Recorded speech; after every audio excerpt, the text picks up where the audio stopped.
When I hear statements that the Ukrainian Liberation Forces are expanding a bridgehead on the left bank of the Kherson region, I experience regular dissonance. This is due to the fact that the use of the term bridgehead for what is happening on the left bank is, to put it mildly, incorrect. A bridgehead is a territory where troops are deployed for defense or offensive actions. In the case of the left bank, it should be a bridgehead. The order of its creation is strictly prescribed when forcing a water barrier. During the forcing of a water barrier, the forward units occupy the area on the opposite bank, after which the second echelon forces are introduced and the process of expansion to the level of operational forces takes place. In turn, do we observe something similar on the left bank of the Kherson region? No. Then what is happening there? And what is happening there is also a unique phenomenon for modern wars and conflicts. The AFU with small groups of special operations forces regularly expand the grey zone, which is not controlled by either Ukrainian or Russian forces. But with one very important nuance. The grey zone, which is getting bigger and bigger every time, is under the fire control of artillery from the right bank, which has an advantage not only in terms of range and accuracy, but also because of its location at dominant heights. That is, it is a grey zone under Ukrainian fire control. That is why it is incorrect to call what is happening on the left bank of the Kherson region the expansion of the bridgehead.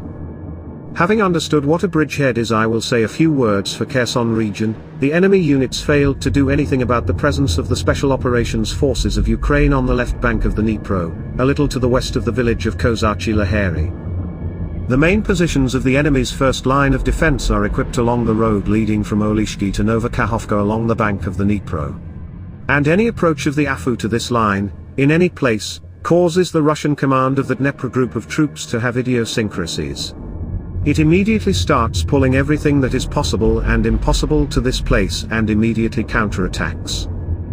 I think this is too nervous reaction. The AFU is operating in this direction exclusively with so-called small infantry groups. Their presence on the left bank is tactical in nature, and even by such criteria, not very extensive.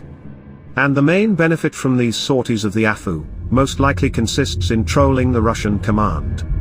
So to speak, to keep it in tone. Serious preparations for an operation such as forcing the Dnipro AFU clearly do not demonstrate. For they obviously do not have additional forces to be active in this direction.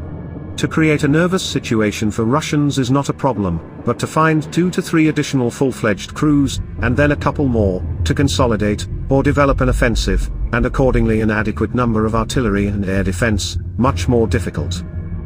Well, of course, if the Russians in the end get exhausted running back and forth along the Dnipro River, after each Ukrainian diversionary group, and make a hard but necessary decision themselves, then no one will object. But voluntarily drowning their troops in the Dnipro by forcing it with significant forces, the general staff of the AFU is also clearly not going to. At least not yet. And when the expansion of the bridgehead begins to take place, it will be impossible not to notice it. At least by the hysterical cries of Russian propagandists and all sorts of war correspondents.